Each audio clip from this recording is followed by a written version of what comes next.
Bom dia. Está começando agora para Manaus e todos os municípios do Amazonas o programa Panorama Jurídico. E você já pode participar pelos telefones e pelas redes sociais.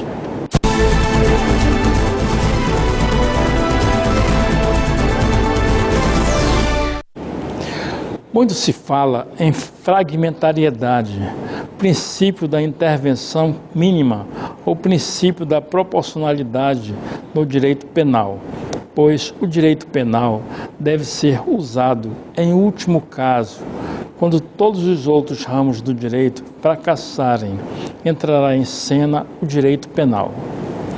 Metaforicamente falando, o direito penal é o ramo do direito mais brávio, digamos que seja o pitbull, que baba, rosna e morde.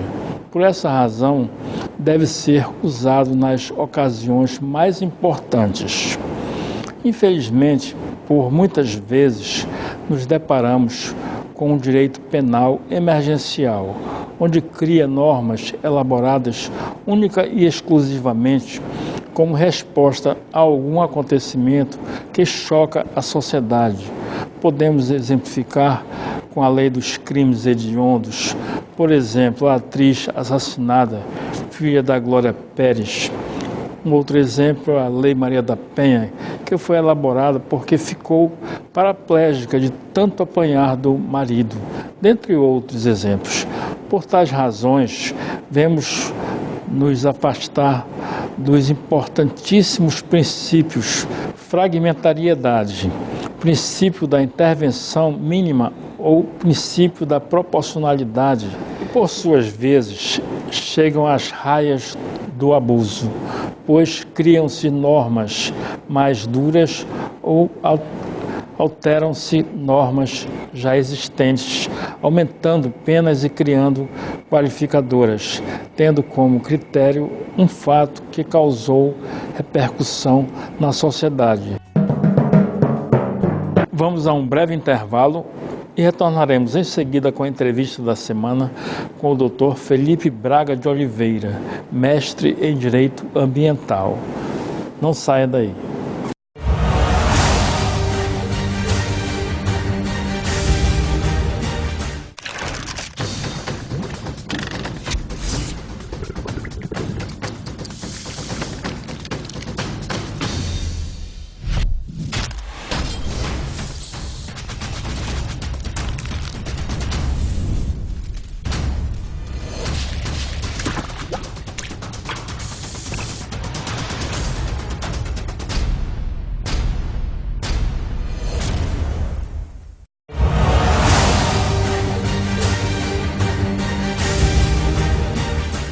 Sejam bem-vindos de volta ao programa Panorama Jurídico.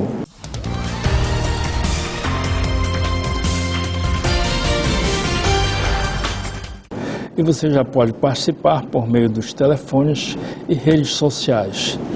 E o nosso entrevistado de hoje, com muita honra, é o Dr. Felipe Braga de Oliveira. Ele é mestre em Direito Ambiental pela Universidade do Estado do Amazonas, graduado em Direito pelo Centro Universitário do Norte, licenciado em História pela Universidade Federal do Amazonas, UFAM, especialista em Direito Penal e Processo Penal pela Universidade Cândido Mendes, especialista em Direito Público pelo Centro Universitário do Norte, pós-graduando em Ciências Criminais pela Pontifícia Universidade Católica de Minas Gerais, pós-graduado em Docência no Ensino Superior pela Universidade Cândido Mendes do Rio de Janeiro, professor no curso preparatório do Amazonas nas áreas de Direito Penal, Processo Penal e Prática Penal, professor orientador da Liga de Ciências Criminais da Universidade do Estado do Amazonas e também advogado militante. Bom dia, professor. Obrigado pela sua presença aqui no Panorama Jurídico. Muito obrigado, agradeço o convite. Hoje nós temos aqui o prazer de ter a sua presença, porque eu sou expert em direito penal e nós temos muitos assuntos interessantes, atuais, que nós precisamos da sua interpretação para que o nosso público tenha uma melhor compreensão de certas coisas que, visto muitas vezes pela televisão, é difícil de interpretar.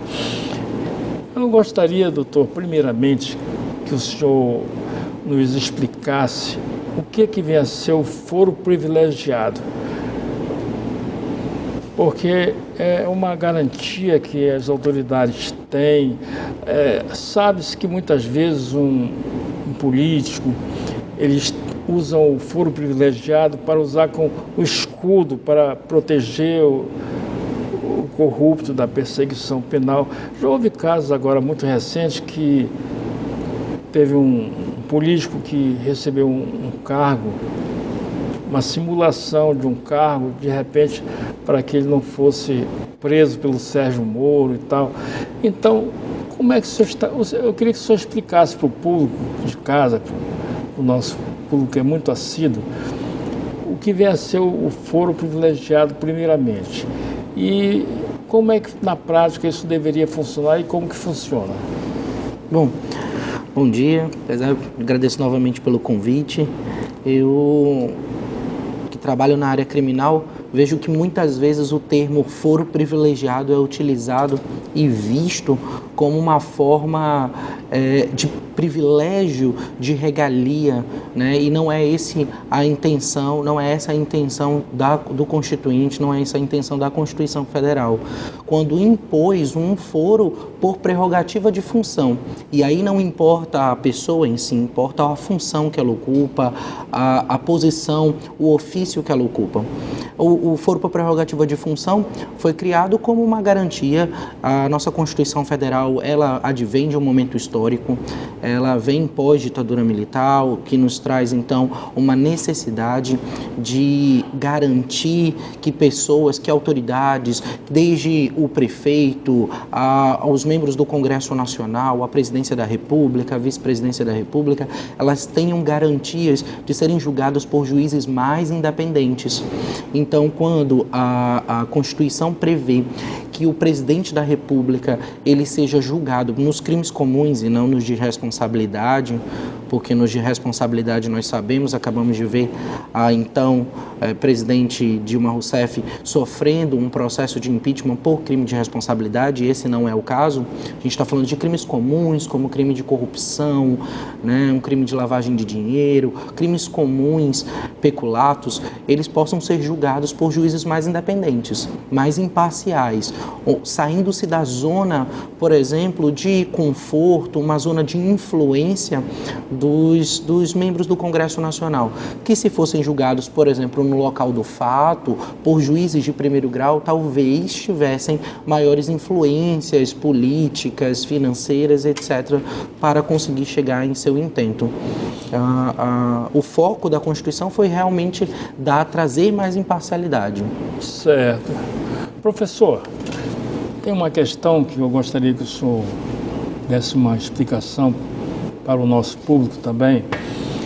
Recentemente, o Supremo Tribunal Federal decidiu que medidas cautelares contra parlamentares deve ser julgado pela própria casa. Se for da Assembleia, se for vai ser lá na Assembleia, se for lá no Senado, tem que ter o aval da casa que pertence, ou do Senado ou da Câmara. Então, como é que o senhor está vendo isso aí? Porque isso aí, possivelmente, essa medida vai tornar viável, talvez até a volta, o retorno do Aécio Neves. Então, essa decisão teria sido para unir os poderes. Como é que o senhor entende isso aí? Seria para fazer uma harmonia entre os poderes? Como é que o senhor pode interpretar melhor isso aí? Eu acredito, a meu ver, que o Supremo deu realmente uma decisão majoritária, já que foram 6 votos a 5, uma decisão visando essa harmonia dos poderes, visando a possibilidade de não haver o que não há. Isso é o que é o meu sentir, que não há crise institucional alguma. As nossas instituições estão funcionando, ora com decisões, é claro, equivocadas, como decisões do próprio Supremo. A meu ver, é uma decisão equivocada. Nesse viés, compartilho do pensamento do ministro Luiz Roberto Barroso, quando assentou que seria capaz uma mulher agredida de viver com o agressor até o final do julgamento. Seria então o político corrupto obrigado pela lei a ficar e a permanecer no cargo com a influência que tem e podendo novamente fazer novos crimes contra a administração pública sem que dela seja afastado? Será que é esse o nosso sentimento de justiça, essa a nossa sensação? O Supremo Tribunal Federal deu, a meu ver, com o voto ali de dissidência, o voto, na verdade, de fixação de tese da ministra Carmen Lúcia, um voto para tentar articular o Supremo Tribunal Federal com o Congresso Nacional, que, a meu ver, nesse caso, falhou na interpretação, e há possibilidade, a lei deixa expressa a possibilidade do magistrado aplicar as medidas cautelares diversas da prisão, já que a prisão é medida extrema, diversas da prisão, a fazer com que o patrimônio, nesse caso, o patrimônio público, a coisa pública, a república se estabeleça. Perfeito. Professor, o governo federal, por meio da Advocacia Geral da União, apresentou uma manifestação contrária à execução provisória da pena após a decisão de segunda instância. E quem é o relator dessa ação que a AGU entrou é o ministro Marco Aurélio de Mello. O senhor entende que vai haver realmente uma procedência nessa ação impetrada pela AGU, que é a Advocacia Geral da União? Porque essa questão, a meu ver, é inconstitucional, porque uma decisão só deve ser executada depois do trânsito em julgado, segundo a nossa Constituição Federal. Mas eu gostaria que o senhor desse um ponto de vista, uma razão mais abrangente sobre esse tema. Quando o Supremo Tribunal Federal fixou de maneira majoritária pelo princípio da colegialidade a decisão que em segundo grau fosse confirmada, em segunda instância fosse confirmada, ela então iniciaria a execução provisória da pena, a meu ver, também é equivocada, porque a gente interpreta o que é a margem de interpretação. E a Constituição Federal é literal, em seu artigo 5º, 57, ela é literal em dizer que após o trânsito em julgado de sentença penal condenatória, todos são considerados inocentes. Então, nós precisamos de um sistema, e a Constituição, antes de tudo, é um sistema de garantias, de direitos, de competências, que estabelece que somente se pode cumprir uma pena após transitar em julgado. O Supremo Tribunal Federal, com essa ação da AGU, provavelmente, tudo leva a crer que reverá a decisão tida até então. Isso porque o relator é o ministro Marco Aurélio e muitos sabem que ele é totalmente contrário a essa aplicação antecipada da pena, esse cumprimento antecipado da pena, já que a Constituição é literal, e há a possibilidade de um ministro mudar de posição, já vem em algumas decisões mudando de posição, que é o ministro Gilmar Mendes. Então, com esse cenário que a gente percebe, que ora percebe, provavelmente a decisão do Supremo será revertida e será cumprido o que diz a literalidade da Constituição. Nós precisamos punir as pessoas após o trânsito em julgado, após a decisão de um magistrado não couber mais recursos em instâncias seguintes. A nossa resposta penal, ela tem que ser nesse viés, um viés de um judiciário mais atuante, mais célere, mais razoável no seu tempo de julgamento, mas não fazendo a prisão antecipada de uma pessoa que pode, lá no Supremo Tribunal Federal ou no STJ, no Superior Tribunal de Justiça, ser absolvido. Realmente existem muitas pessoas que estão ansiosas por essa decisão, porque podemos dar um exemplo, não é nada pejorativo, mas recentemente o o ex-presidente Lula foi condenado pelo juiz Sérgio Moro a 9 anos e 6 meses e o recurso dele está em segundo grau. Quer dizer, como está atualmente, se for mantida essa condenação lá no segundo grau, ele imediatamente teria que cumprir essa pena, não é verdade? É verdade. Mas se houver uma modificação, se mudar tudo aí, certamente aí tem que aguardar o trânsito em julgado. Teremos que aguardar o trânsito julgado. Que, na verdade, o Supremo Tribunal Federal não tem que ser usado como um tribunal político, por muitas vezes o é, mas não deve ser. Ele deve ser um tribunal para guardar a Constituição, a literalidade da Constituição, para interpretar quando há margem de interpretação, independente se é o ex-presidente Lula ou se é o João que foi pego com 100 gramas de drogas. O sistema deve funcionar de maneira tal a garantir direitos e inclusive ter uma prestação jurisdicional adequada, célere, razoável, com decisões focadas na própria literalidade e na própria interpretação da Carta da República. Tem uma questão que eu quero que o senhor ajude a interpretar.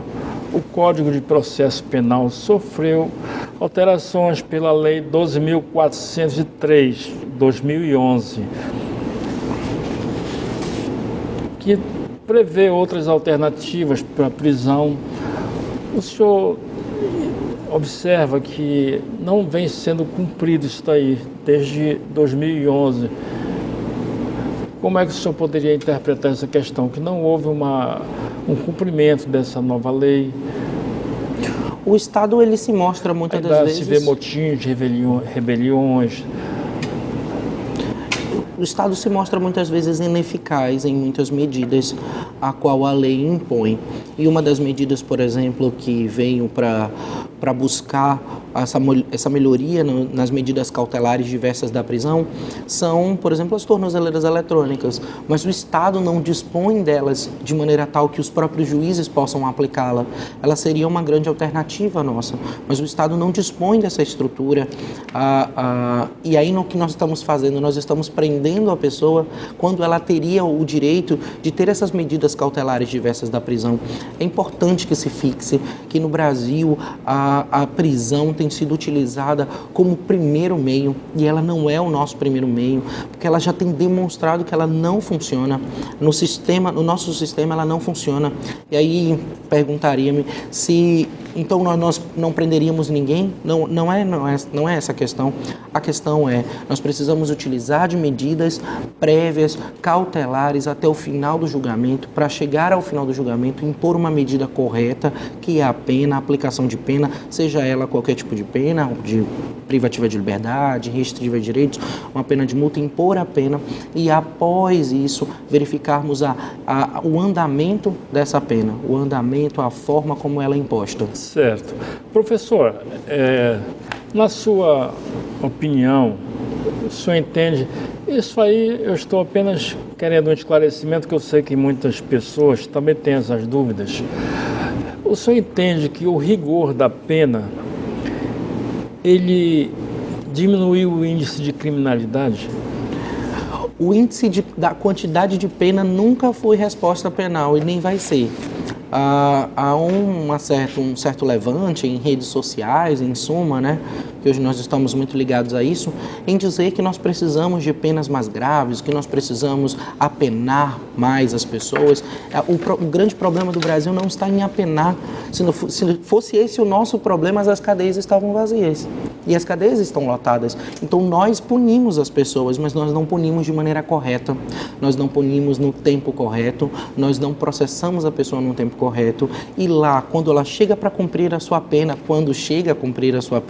ela não cumpre da maneira em que a lei de execuções penais prevê. O que nós temos que buscar é essa fixação de vamos lutar pelo cumprimento da lei, pelo cumprimento da lei de execuções penais, que é uma excelente lei, mas basta vontade estatal para que ela seja cumprida. Há exemplo de outros países que desativam as suas prisões, tornam as suas prisões hotéis, e nós estamos no caminho inverso, né? Nós queremos que as pessoas entrem no sistema carcerário e lá fiquem sem alimentação, sem estudo, não fazendo o que a lei prevê como ressocialização para que ela volte à sociedade. Porque o ideal seria que houvesse uma ressocialização, realmente, né? E aí ia modificando o cenário, né?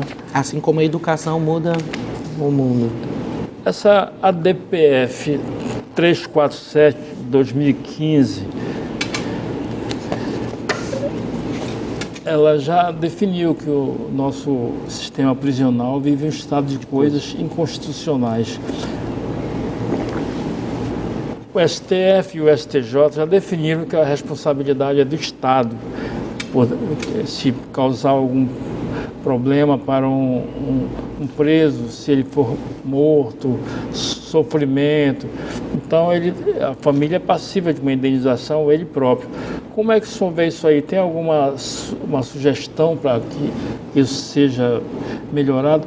Eu, recentemente, esse final de semana, assistindo um programa, quero só abrir um parêntese para lhe dar esse exemplo. Eu verifiquei no Rio Grande do Sul, os presos ficam encarcerados dentro de carros da polícia, dias e dias ali, gaiolas, uma coisa horrível realmente, né? E se houver uma solução para esse problema? Toda vez que alguém pratica um injusto penal, ela deve ser punida na forma da lei, como a gente já frisou aqui. O estado de coisas inconstitucionais é visível, é latente no Brasil. Todas as vezes que nós olhamos para o sistema carcerário, nós olhamos um sistema que não funciona. E quando nós tiramos uma pessoa do convívio social, porque essa é uma escolha do Estado, é uma escolha nossa, quando nós tiramos a pessoa do seu local e colocamos ela dentro de uma cadeia, dentro de uma penitenciária, nós estamos nos responsabilizando por ela. Nós, eu digo, enquanto Estado. Então, todas as coisas que acontecerem a ela, nós seremos responsabilizados, porque ela não foi retirada da sociedade para outro motivo que não se ressocializar, que não uma possibilidade de voltar para a sociedade uma pessoa melhor, com um índice de reincidência baixíssimo, como acontece nos países desenvolvidos. Falta ao nosso desenvolvimento mais do que um desenvolvimento das próprias cadeias, falta um desenvolvimento mental, um desenvolvimento de conceitos que a gente precisa fixar no Brasil. Nós precisamos cumprir a lei de execuções penais, nós precisamos responder sim pelos danos morais causados, pelos danos materiais causados pela morte de um preso que está sob a nossa custódia, que está sob a custódia do Estado. E nada mais justo do que o Estado ser responsabilizado por isso.